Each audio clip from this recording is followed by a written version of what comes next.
Queridos e amados irmãos, a paz do Senhor para todos, em nome de Jesus. Vamos para mais uma lição do nosso livro Elementos da Teologia. Hoje nós vamos para a aula 4, Nós vamos estudar as lições 7 e a lição 8, Soteriologia, a doutrina da salvação. Meus queridos, nesta lição de hoje, nós vamos estudar a doutrina-chave da Bíblia Sagrada, que é a doutrina da salvação. Nos círculos teológicos, essa doutrina é chamada de soteriologia. Esse termo é baseado em duas palavras gregas que está aí no slide, sotério e logia, significando literalmente a doutrina da salvação. Nós vamos estudar hoje, tentando focalizar a providência salvadora de Deus na pessoa de Cristo Jesus, nosso Senhor. Vamos abordar também os aspectos da provisão de Cristo para a salvação do homem. Começando no texto 1, na página 111 do nosso livro, com a providência salvadora.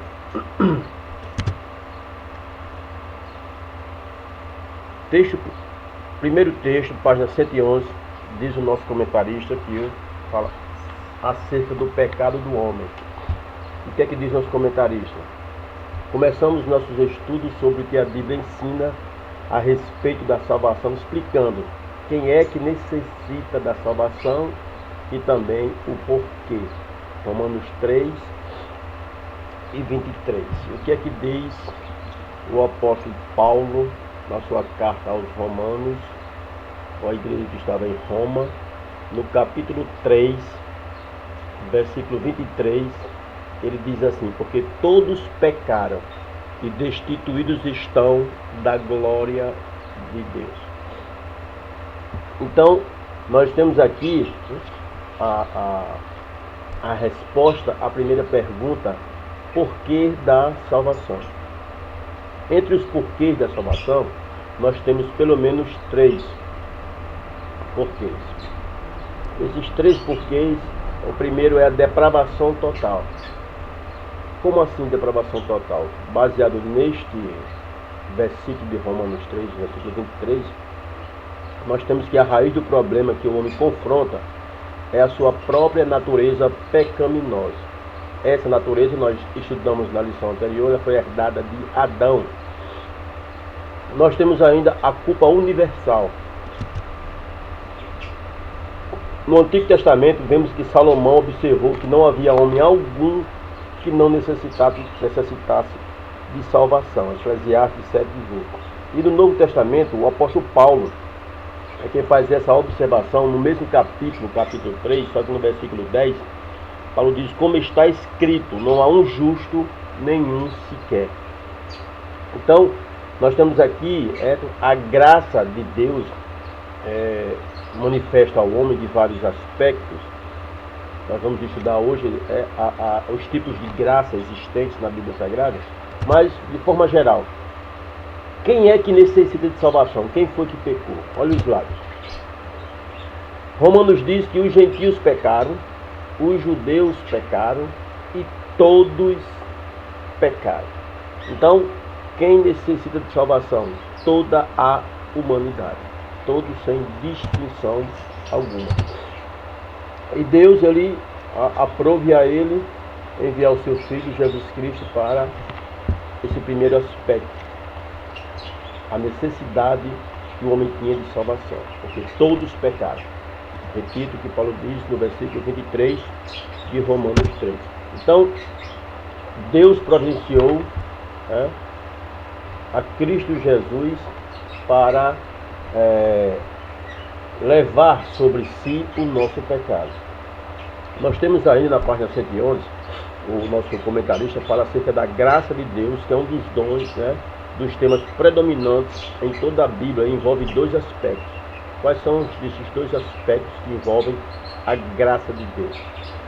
É o favor imerecido, graça da parte de Deus, expresso a Ele por todos nós, e o poder divino que refreia o pecado, atrai os homens para Deus e regenera aqueles que aceitam a Cristo, chamamos de crentes em Cristo Jesus. Nós temos pelo menos 3 tipos de graças elencadas no texto sagrado. A graça comum, devido à natureza depravada, o homem é incapaz de por si mesmo procurar agradar a Deus. Então, por esse motivo, Deus concedeu à igreja a graça comum. Essa graça comum, ela não salva o homem, certo? Mas revela a bondade de Deus para conosco, humanidade. Temos a graça especial, né? Graça especial, que é aquela graça que o homem afirma em Deus, afirma em Deus, certo? Essa coisa boa, essa capacidade de Deus de querer salvar o homem na pessoa de Cristo. Essa graça especial, ele nos ajuda a chegar perto de Deus e cada vez mais próximo de Deus, acompanhando a graça salvífica. E a graça por graça, que é aquela que Deus dá porque Ele quer a todo mundo, que não é um favor, não é obrigação de Deus. Ele dá porque Ele quer, tá certo? Ele quis fazer isso. E nós temos agora a provisão de Cristo. Na provisão de Cristo, vemos que a fonte da nossa salvação é a graça de Deus. Mas não se deve confundir graça com tolerância, pois Deus é amor, mas é também justiça e santidade. Diz o nosso comentarista, ele faz até uma pergunta: como é que pode Deus ser justo e ainda salvar pecadores? Queridos, Deus ele não desculpou o pecado da humanidade, de forma nenhuma. Antes, Deus ele removeu o pecado quando ofereceu Cristo como um cordeiro imaculado. Então, nós vemos que no Antigo Testamento, quando o homem oferecia sacrifício pelo pecado, ele colocava as mãos na cabeça daquele animal chamado de vítima que ele ia oferecer como sacrifício. E quando ele fazia isso, ele transferia simbolicamente os pecados para aquele animal chamado animal substituto. De forma semelhante com o que Cristo fez quando morreu por nós, carregando o fardo do pecado de toda a humanidade. Durante esse sacrifício era feita a imolação, e o cordeiro era imolado, que representava a vida do cordeiro em substituição da vida do homem, que era o ofensor. Assim como Cristo também tornou-se esse sacrifício expiatório a favor do mundo inteiro. Agora, por quem Cristo morreu? A pergunta que nos é feita: por quem Cristo morreu? Queridos, algumas pessoas vão dizer assim, João 3,16, Cristo amou pela humanidade inteira. Tá certo? Certíssimo. Outros vão dizer assim, Cristo morreu só para os eleitos. Tá certo? Certo? Porém, essas duas afirmativas ou perguntas, ela no seu escopo geral, tem suas verdades e suas inverdades. Alguns pontos positivos e alguns pontos negativos. O que importa para saber de fato por quem Cristo morreu é bem fácil. Você vai para a Bíblia Sagrada. O que é que a Bíblia diz?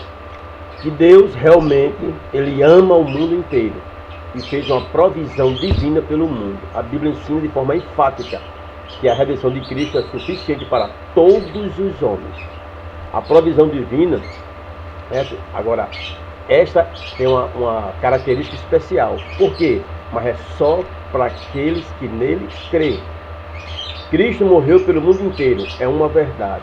Mas a expiação é uma provisão divina que é feita especialmente para aqueles que creem em Cristo. Ou seja, esta salvação é aplicável somente àqueles que nele creem. Tá certo? Então, de forma geral, a provisão salvífica efetuada na cruz do Calvário, sozinha, sem a pessoa ter fé, não pode garantir a chegada de ninguém no céu. Por outro lado, essa fé sem propiciação não tem efeito nenhum. Então, houve a providência divina, Cristo morreu por todos, só que só alcança aqueles que creem na providência divina da morte salvífica de Cristo. Neste sentido, nós temos aqui os 4 aspectos da provisão de Cristo quanto à salvação, que são a substituição, ressurreição, reconciliação e a redenção. Certo? Vamos passar aqui o slide. Então, Primeiro nós temos a substituição, certo? Que é dito no livro como o problema da culpa do pecador. Como assim? A Bíblia diz, está lá escrito em 2 Coríntios, capítulo 5, verso 21, que aquele que não conheceu o pecado, o Pai o fez pecador, Cristo, por nós, para que nele fôssemos feitos justiça de Deus. Justiça, juízo, amor, misericórdia, como nós estamos aí no slide. A luz divina resplandece e mostra ao triste pecador que na cruz estão unidos a justiça, o juízo e o amor, a misericórdia. Então, a Bíblia não deixa dúvida alguma quanto à exigência de Deus para a salvação, que é perfeita. Então, o homem, sendo condenado à morte eterna por conta do pecado, a solução para essa situação crítica seria a substituição. Então, aconteceu isso na morte de Cristo. Foi a substituição vicária de Cristo que satisfez a penalidade da lei mediante a sua morte. A Bíblia diz que o Cristo ele não conhecia pecado. Ele não era pecador, tá certo? Mas Deus fez ele levar sobre ele todos os pecados de toda a humanidade. Aí houve a substituição. Depois nós temos a ressurreição. Paulo declara em 1 Coríntios 15 o significado e o poder da ressurreição de Cristo. Então, Paulo ele chega a realizar que se Cristo tivesse apenas morrido na cruz, a nossa pregação, a nossa fé seria em vão. Nós seríamos falsas testemunhas, nós continuaríamos permanecendo em pecado e os que dormiram em Cristo, eles não teriam salvação de forma nenhuma. Paulo diz que seria perca de tempo, porque era baseado em uma mentira. Dizemos que Cristo é o que ele não é. Então, a prova de que Cristo, de fato, se fez propiciação por nós é a ressurreição. A ressurreição de Cristo aprova a aceitação do sacrifício de Cristo, como sendo como sendo a substituição, certo? A Deus por nós, por conta dos nossos pecados. Então, a ressurreição é o problema da morte espiritual do pecador. A Bíblia não promete em nenhum momento que o crente vai ser poupado da morte física. Ao contrário. Agora, a Bíblia promete que todos nós teremos a vitória final sobre a morte. Ou seja, nós iremos herdar a vida eterna. Então, a ressurreição de Cristo é a garantia da vitória sobre a morte eterna. Depois nós temos a reconciliação, que é o problema da alienação do pecador. A razão fundamental, diz o nosso comentarista do livro, a razão fundamental em reconciliar o homem com Deus não era o ódio de Deus contra o homem, mas contra o pecado do homem. Neste fato, a obra de reconciliação entre Deus e o homem foi completada no momento em que Cristo morreu, quando exclamou: Tetelestai, está consumado. Então, nessa hora, o ofendido Deus busca uma reconciliação com o ofensor. Deus mesmo tratou de fazer essa reconciliação. Enquanto nós falamos aqui em reconciliação na obra redentora, na morte de Cristo na cruz do Calvário, aí nos vem aqui à mente algumas indagações que nos são feitas.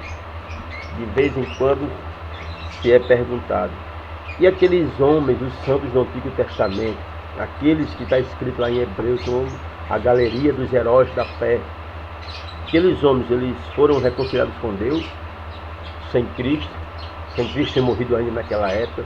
Queridos, nós temos no nosso direito pátrio, nosso direito penal, um instituto chamado de retroatividade da lei. Significa isso? Significa dizer que a lei nova, ela sempre age, ou ela sempre retroage, ela volta no tempo para beneficiar e nunca para prejudicar. é um exemplo bem prático do nosso direito. Hoje você é condenado a uma pena por ter cometido um crime de 10 anos de reclusão, regime fechado. Aí depois, se você tirou 5 anos dessa pena, você pegou 10 anos de pena, tirou 5 anos de pena, aí com 5 anos de pena chega uma lei nova dizendo que a pena para aquele crime é apenas de 5 anos. Então, essa lei nova vai retroagir, vai lhe alcançar no tempo que você cometeu o seu delito e vai lhe beneficiar. Então, você foi beneficiado pela lei nova que retroagiu o tempo que você cometeu o crime e você vai ser liberto. Agora o contrário, se você pega 10 anos de pena, já tem tirado 5 anos de pena, aí vem uma lei nova dizendo que a partir de agora, aquele crime cometido, a pena não é mais 10 anos, a pena será de 20 anos. Aí nesse caso a lei não vai retroagir para lhe prejudicar. Você não vai ter que tirar mais 15 anos de cadeia, você vai tirar só os 10. Tira mais 5 é liberto, porque a lei nova nunca retroage para prejudicar, mas sempre para beneficiar. Assim foi com a lei nova, com o Novo Testamento, com a morte de Cristo Jesus. Quando Cristo Jesus morre, e ele diz a frase, quando nós vamos para a ceia, Jesus diz que é um Novo Testamento, uma nova aliança, uma nova lei no sangue dele.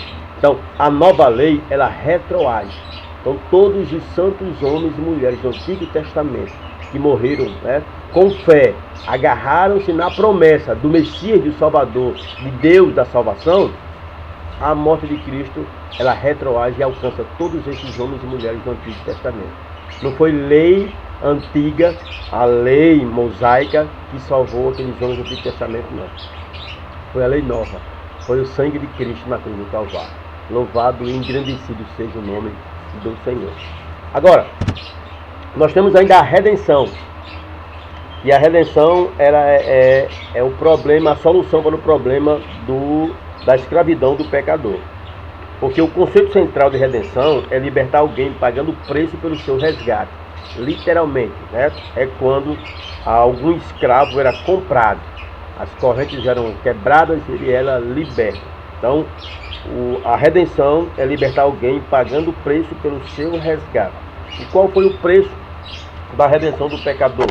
O amor de Deus levou o próprio Deus a dar o seu Filho Jesus como pagamento da redenção da queda do homem. Então, a morte de Cristo foi suficiente para salvar todos os pecadores. Na morte de Cristo na cruz houve a redenção. Por isso que chamamos de morte redentora. O preço foi pago por cada um de nós. Inclusive, o escritor Hebreus vai chamar isso tipos de resgate, de quando você pega uma nota promissória que a gente deve a alguém, ele vai lá, paga o valor, pega a nota e rasga. Então, é literalmente tu pagar o preço pelo resgate de uma dívida ou de alguém. Redenção. E a Bíblia se refere como preço da redenção o derramamento de sangue de Cristo Jesus. Amém? Muito bem. Vamos adiante, em nome de Jesus. Só um momento aqui, por favor. Vou fazer aqui um trabalho aqui bem rapidinho aqui.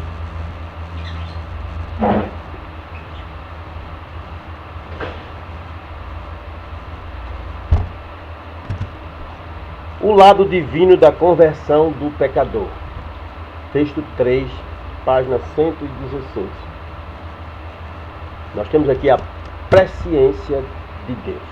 Meus queridos, muitas vezes quando nós falamos nesse assunto, vem à mente de muita gente essas 3 palavras: presciência, eleição, predestinação. E ainda tem o chamamento que não está elencado aqui nesses 3. Então, a presciência de Deus, segundo o nosso comentarista, significa que ele já estabeleceu, ou pré-estabeleceu, como tudo deveria acontecer. Preste atenção. A presciência é o aspecto da onisciência relacionado com o fato de Deus conhecer todos os eventos e possibilidades futuras. Ou seja, a presciência não afeta as decisões do homem e nem o seu livre-arbítrio. Se fosse assim, para que Cristo viria à Terra? Para que nós iríamos olhar para Cristo e querer ser imitadores dele, se Deus já havia feito tudo por nós? né? Então, a presciência divina não afeta a decisão do homem nem seu livre-arbítrio. É uma garantia a presciência de Deus, é uma garantia da certeza de que os planos e propósitos de Deus para a igreja nunca serão frustrados. Aí sim, é uma certeza, uma convicção. Né? Agora, quando você fala, né, em presciência, o que é que vem logo à mente? A eleição. Eleição quer dizer que Deus escolheu uns para o céu e para o inferno? Não, isso era injusto da parte de Deus. Tá certo? Então a eleição não significa que Deus escolhe alguns para ser salvos e outros para serem perdidos. Não. A palavra eleição significa escolha. É verdade. Mas peraí. Então, Deus escolheu alguém e Deus escolheu as pessoas para estar em Cristo. Em Cristo. Deus escolheu, Deus fez de Cristo, a tarefa de consumar a salvação. Então Deus escolheu que quem quiser a salvação tem que ser através de Cristo. Aí sim, é uma eleição de forma centrada na pessoa de Deus. E não naquela coisa equivocada de que Deus escolheu uns para a salvação e outros para a perdição. Então, todos que estão em Cristo, estes são eleitos por Deus para a salvação. Porque a eleição é em Cristo. Em Cristo. No que diz respeito à salvação, eleição é a escolha da parte de Deus, de homens para a salvação e privilégio, baseado na escolha de que as pessoas escolheram estar com Deus. Então, eleição não quer dizer que Deus escolheu uns para o céu e outros para o inferno de jeito nenhum. Certo? Ao contrário. Agora, todas as vezes que vem na nossa mente a palavra eleição, já nos aponta para outra palavra. E que outra palavra seria essa? É predestinação. Então, se nós somos eleitos em Cristo, já que foi Ele que nos elegeu, Deus nos elegeu em Cristo antes da fundação do mundo para que fôssemos santos e irrepreensíveis diante dele em amor. Em Cristo. Então, quem está em Cristo é eleito. Então, e de onde vem essa predestinação? Temos que entender. Porque todas as vezes que nós falamos em eleição, não nos liga essa palavra. Então, eleição e predestinação é a mesma coisa, ou são a mesma coisa? Não. Certo? Tem diferença? Tem. Eleição é o ato pelo qual Deus escolhe um povo. Deus escolheu a igreja para si mesmo. Então a igreja, quem está em Cristo, igreja, foi eleito por Deus para morar no céu. Eleição. Predestinação é o ato determinativo de Deus quanto ao destino desse povo que ele elegeu. Então, vamos lá. Quem está eleito é quem está em Cristo. E quem está em Cristo é predestinado a quê? A morar no céu. Entendeu? É nesse aspecto. Então, de forma geral, vou botar aqui embaixo, não há eleição sem predestinação.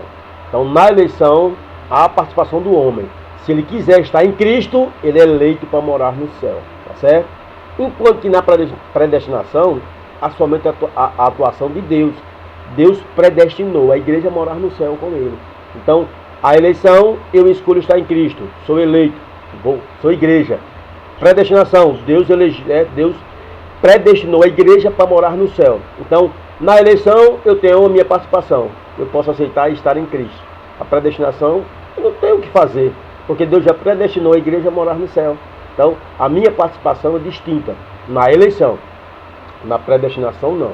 Então, é nesse aspecto que a predestinação é um ato exclusivo, somente Deus atua. Aí algumas pessoas, de forma equivocada, pensam que essa predestinação foi que Deus elegeu uns para ir para o céu e outros para ir para o inferno. Somos predestinados a ir para o céu. Só quem é predestinado a morar no céu é a igreja. Agora, para fazer parte da igreja, eu tenho que tomar minha decisão. Aí é onde entra a eleição. E aqui entra um quarto aspecto, que é o chamamento. Deus jamais força ninguém a aceitar Ele. Ninguém. Ele convida todos a receberem a salvação. Então, os atos da graça divina, mediante os quais Deus concede ajuda ao homem a receber a salvação, são conhecidos como chamamento de Deus. E esse chamamento de Deus à salvação é tanto universal como irresistível. Deus chama todos os homens à salvação, mas alguns não querem, não aceitam esse chamamento divino, tá certo? Então, nós temos dois aspectos desse chamamento, da cooperação de Deus na salvação. Alguns chamam de determinismo aqueles que creem que Deus predetermina quem vai ser salvo e quem vai ser condenado. E tem os outros que chamam esse fato de livre-arbítrio.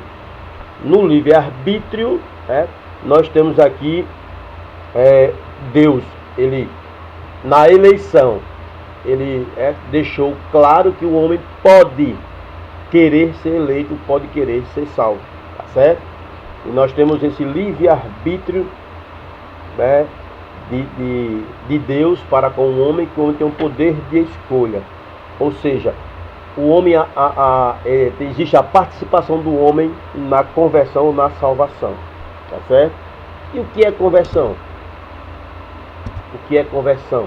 Conversão nada mais é do que virar-se para a direção oposta ao mundo, ao pecado. Dar as costas ao eu, dar as costas ao pecado. Nós chamamos de arrependimento, certo? O homem crê, o homem tem fé em Deus, voltando-se para Deus, abraçando a vida eterna, nós chamamos de conversão. Para que haja conversão, o homem tem que se arrepender, tomar a decisão de retornar e com fé em Cristo Jesus. O exemplo mais prático de conversão baseado no arrependimento é naquela passagem do filho pródigo, certo? Ele se arrepende do que fez, de forma bem humilde, se volta para o seu pai, arrependido, toma a decisão de retornar e tem fé que o pai vai receber, até mesmo como um empregado da sua casa. Levantou, deixou o chiqueiro do pecado e foi para o seu pai, iniciando uma nova vida com ele. Então, é o exemplo mais prático que nós temos de conversão, de arrependimento, do filho pródigo no Novo Testamento. Então, o arrependimento envolve uma completa mudança de pensamento sobre o pecado e a percepção da necessidade de um Salvador. Então, muitas vezes tem pessoas que confundem arrependimento com outras coisas que nós vamos ver mais adiante. Então, literalmente, conversão, mudança total de vida. Mudança total, tá certo? Nós temos o arrependimento no grego, uma palavra chamada metamelomai, mudança de mente, mudança total de vida, certo? Baseado na fé salvadora em Cristo Jesus, o nosso Senhor, certo? Então, esse é o contexto geral que nós temos dessa conversão. Conversão para a salvação consiste no abandono da vida pecaminosa e no reconhecimento da necessidade de um Salvador. Esta conversão consiste de 3 passos essenciais: arrependimento, decisão e ação. Então você se arrepende, toma uma decisão de não mais querer, a conversa com o pecado, toma essa ação, volta-se para Cristo, baseado nessa decisão de abandonar o pecado, do arrependimento do pecado, de abrir mão das coisas que o pecado atrai e volta-se para Deus na pessoa de Cristo Jesus. Então, 3 passos para a conversão: arrependimento, decisão e ação, certo? Arrependimento não é remorso. Tem diferença? E muito. Arrependimento envolve completa mudança de pensamento, acompanhada de uma atitude rumo à mudança. Remorso não. Remorso é sentimento de culpa, mas nem sempre produz mudança. Quer ver um exemplo? A Bíblia diz que Pedro chorou em arrependimento. Peraí. Arrependimento? Sim. Voltando aqui, envolve completa mudança de pensamento, acompanhado de uma atitude rumo à mudança. Então, Pedro nega Cristo 1, 2, 3 vezes. Pedro anda armado, com a faca na cintura, ainda que andava com Cristo. Depois, O texto diz que quando Pedro nega Cristo, vai, chora amargamente e se arrepende. Dali em diante, Pedro se torna uma nova pessoa. Já o remorso não muda. Remorso não tem essa coisa de mudança, não produz mudança. Então, nós temos Judas Iscariotes. Judas Iscariotes, ele se enforcou cheio de remorso, mas o seu remorso não trouxe para ele arrependimento. Não houve mudança, literalmente. Então, arrependimento sempre envolve mudança de pensamento e atitude rumo à mudança. E remorso não. Você tem um sentimento de culpa, mas não produz mudança na vida da pessoa. Vamos adiante. Nós temos ainda a justificação, texto 5, página 124. O que é justificação? É o ato gracioso de Deus pelo qual o pecador, culpado e merecedor do inferno, ele é tornado justo. Temos aqui um gráfico que mais ou menos vai mostrar. Nós temos aqui o pecador, esse gráfico, nós temos aqui um débito e temos um crédito. Então, ele deve, o pecador, muito, e quando Cristo morre por ele, ele tem o crédito, que nós chamamos de mérito do sacrifício de Cristo. Quanto é que Deus coloca na conta do pecador quando ele é justificado? 0. Como assim? Então, nesse ponto, nós temos aqui a justificação, como a declaração da parte de Deus de que o crente está legalmente justificado, isento de culpa. Como assim? É um cancelamento da dívida do pecado na conta do pecador. Ou seja, a conta que nós devíamos aqui é colocado na conta de Cristo. Então é lançado em seu lugar a justiça de Cristo.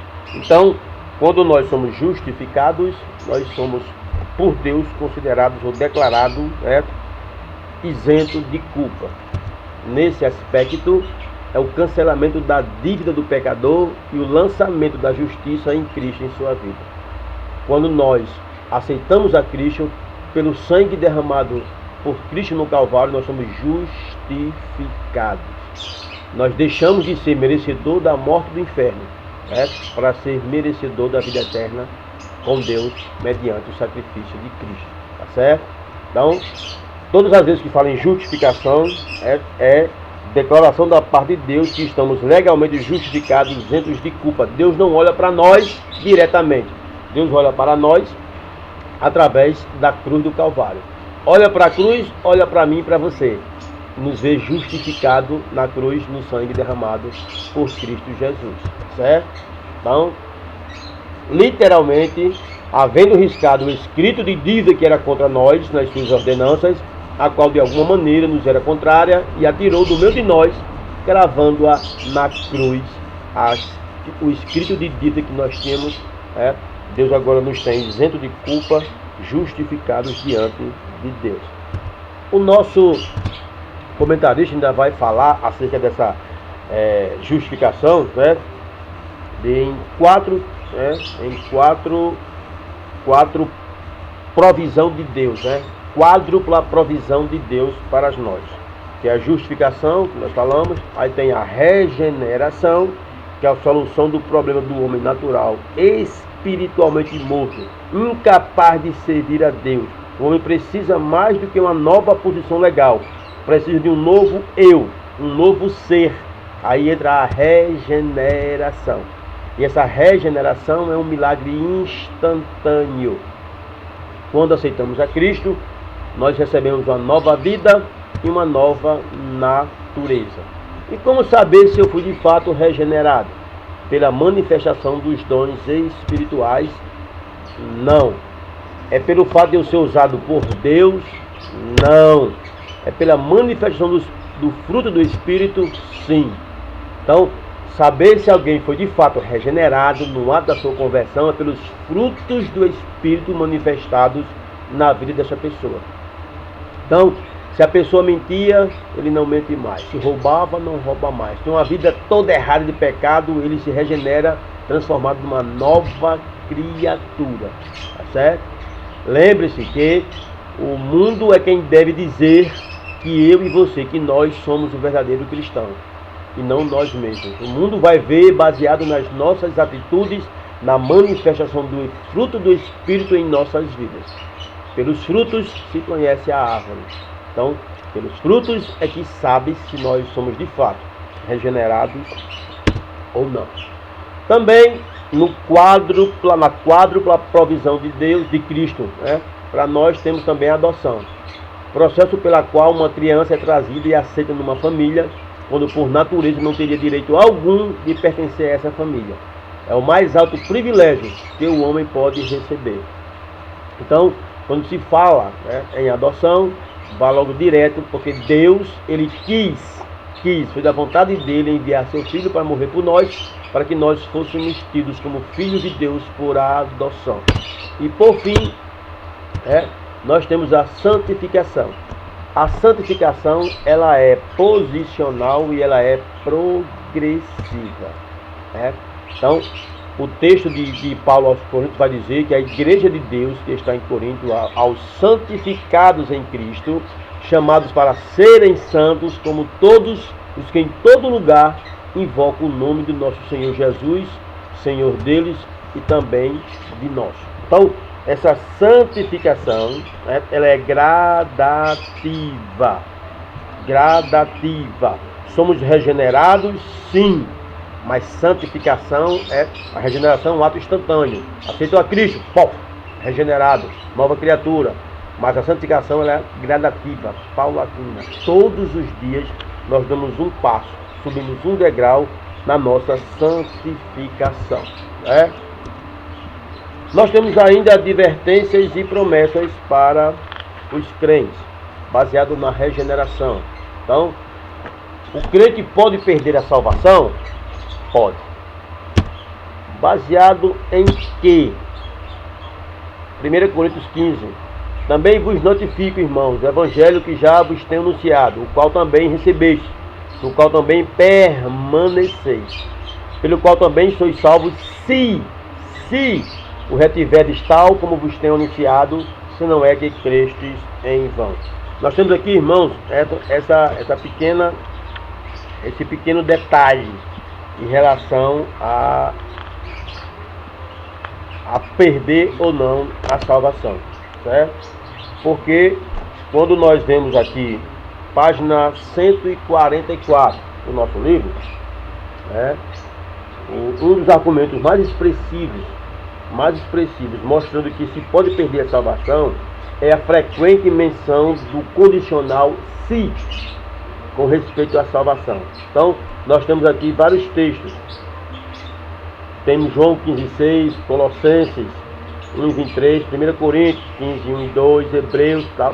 Mas tem um aqui que eu faço questão de ler para vocês, que é 1 João, primeira epístola universal do apóstolo João, evangelista, capítulo 1, versículo 7, que diz assim: mas, se andarmos na luz como Ele na luz está, temos comunhão uns com os outros, e o sangue de Jesus Cristo, seu Filho, nos purifica de todo o pecado. Se. Então, nós temos essa condicional se para continuarmos sendo salvos.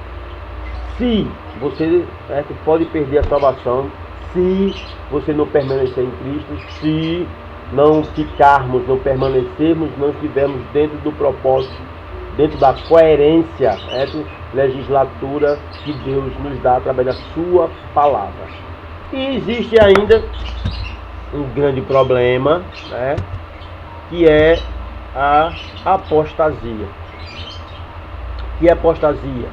Como é que ocorre? Apostasia é o mesmo que um mero desvio, um afastamento temporário? Não. Apostasia é estar longe de. Esse estar longe de da apostasia é o que tem, nós temos visto muitos na modernidade praticarem. Tem muita gente que está longe de Deus. Tem muita gente que está afastado de forma definitiva de Deus. E quando fala assim em afastamento definitivo e revogável, é porque a pessoa não quer mais conversa com Deus. Esse é o problema do apóstata. A Bíblia Sagrada nos diz no Novo Testamento, né, que temos vários tipos de pecado, mas um deles que Jesus Cristo diz que era imperdoável, que era a blasfêmia contra o Espírito Santo. Quando se atribui algo que é de Deus, o Espírito Santo, a Satanás ou ao diabo. Geralmente quem faz isso é apóstata. Geralmente quem faz isso é a pessoa que apostatou da fé. Meus queridos, nós temos aqui na lição, no livro, na página 145, que a apostasia é comparada a um navio à deriva, é comparada a um cordeiro desgarrado, é comparada a um servo desobediente, a uma planta sufocada. Mas o maior problema da apostasia é que nós estamos vendo aqui em Hebreus capítulo 6, versículos 4 e 5, quando diz que é impossível para as pessoas que uma vez já foi iluminado, receberam a Cristo, tem a luz de Cristo na sua vida, provar o dom celestial da salvação, se fizeram participantes do Espírito Santo com frutos e com dons, provaram a boa palavra de Deus que é alimento para todos nós, e as virtudes do século futuro, ou seja, os benefícios de vida eterna, e recaíram, voltaram para as práticas antigas, e agora desacredita em tudo que há acreditado. O que é que a Bíblia diz? Que essas pessoas, para arrependimento, para que sejam outra vez renovados, quanto a eles é impossível. Por quê? Porque as pessoas que são apóstatas, elas não acreditam mais no único que é capaz de convencer o homem do pecado, da justiça e do juízo, que é o Espírito Santo. Pessoas que não acreditam no Espírito Santo, que não querem mais conversa com Deus nem com Cristo Jesus, a estes sim, é impossível que eles possam voltar para Deus para ter a condição de salvo. Esses apóstatas são eles próprios que blasfemam contra o Espírito Santo. É nesse sentido que o escritor de Hebreus diz que é impossível para eles serem renovados para arrependimento. Porque eles mais uma vez crucificam o Filho de Deus e expõem ao vitupério. Então, a apostasia é cometida por pessoas que abandonam a fé literalmente, que abandonam Deus e desacreditam em Deus, em Cristo Jesus, em sua morte vicária e no Espírito Santo. Então, não tem como uma pessoa dessa se reconciliar com Deus, já que eles não mais acreditam no único capaz de fazer o encontro dele mais uma vez com Deus, que é o Espírito Santo, na pessoa bendita de Cristo Jesus. É nesse aspecto que o escritor fala. Amém, queridos? Deus guarde, Deus ajude, Deus abençoe a todos, em nome de Jesus. Fazendo aqui uma breve revisão de tudo aquilo que nós vimos na lição de hoje. Uma breve revisão mesmo, certo? Então nós vimos hoje, lá em Romanos capítulo 1, 2 e 3, que a Bíblia diz que os gentios pecaram, os judeus pecaram, todos pecaram. Nós vimos que a provisão de Cristo contra a salvação tem 4 aspectos, que é substituição, ressurreição, reconciliação e redenção. Nós vimos que Deus, na sua presciência, ou seja, Deus sabe tudo antes mesmo de acontecer, mas não interfere no livre-arbítrio do homem. Nós vimos que a eleição bíblica ela é individual? Não. É incondicional? Não. Nós vimos que a eleição ela é corporativa. O homem ele é eleito para ser igreja em Cristo Jesus, e sendo igreja, predestinado a ir morar no céu. Nós vimos também hoje que para que eu seja um eleito, eu preciso estar em Cristo. Não adianta ser membro de uma denominação, não adianta ter dons espirituais, se não estiver em Cristo. Eu não sou eleito para juntamente com a igreja, morar no céu. Vimos também hoje que a santificação ela é progressiva e posicional. Enquanto que a regeneração é instantânea, a santificação é progressiva, ou seja, ela é gradativa, paulatina. Ninguém nasce santo de vez. Nós nascemos em Cristo regenerados, mas a santificação é gradativa, é paulatina. Vemos também na lição de hoje que enquanto a eleição é o ato pelo qual Deus escolhe um povo, a igreja, para si mesmo, a predestinação é o ato determinativo de Deus quanto ao destino desse povo que ele elegeu, que é morar no céu. Vimos os 3 aspectos essenciais presentes na conversão do crente, que é arrependimento, decisão e ação. Vimos também que justificação é o cancelamento da dívida do pecador e o lançamento da justiça de Cristo em sua vida. Vimos também que a regeneração é um milagre instantâneo na vida daqueles que aceitam a Cristo. Nós vimos que a manifestação dos dons espirituais na vida de uma pessoa, os frutos. A manifestação dos frutos espirituais na vida de uma pessoa é a prova de que de fato ela foi regenerada. Ela nasceu de novo, é uma nova criatura. Certo? Segundo a Bíblia, o crente pode sim perder a salvação. E de acordo com Hebreus 6, versículos 4 e 5, a apostasia é um desvio, um afastamento total do homem para com Deus, sendo portanto impossível a sua restauração, já que ele não acredita mais em Deus, não aceita mais a morte de Cristo como vicária, como redentiva, e também não aceita mais o Espírito Santo como aquele que pode convencer do pecado, da justiça e do juízo. Por isso que é impossível, segundo os escritores hebreus, o apóstata voltasse mais uma vez para Deus. Então, meus queridos, vamos terminar por aqui nossa aula de hoje.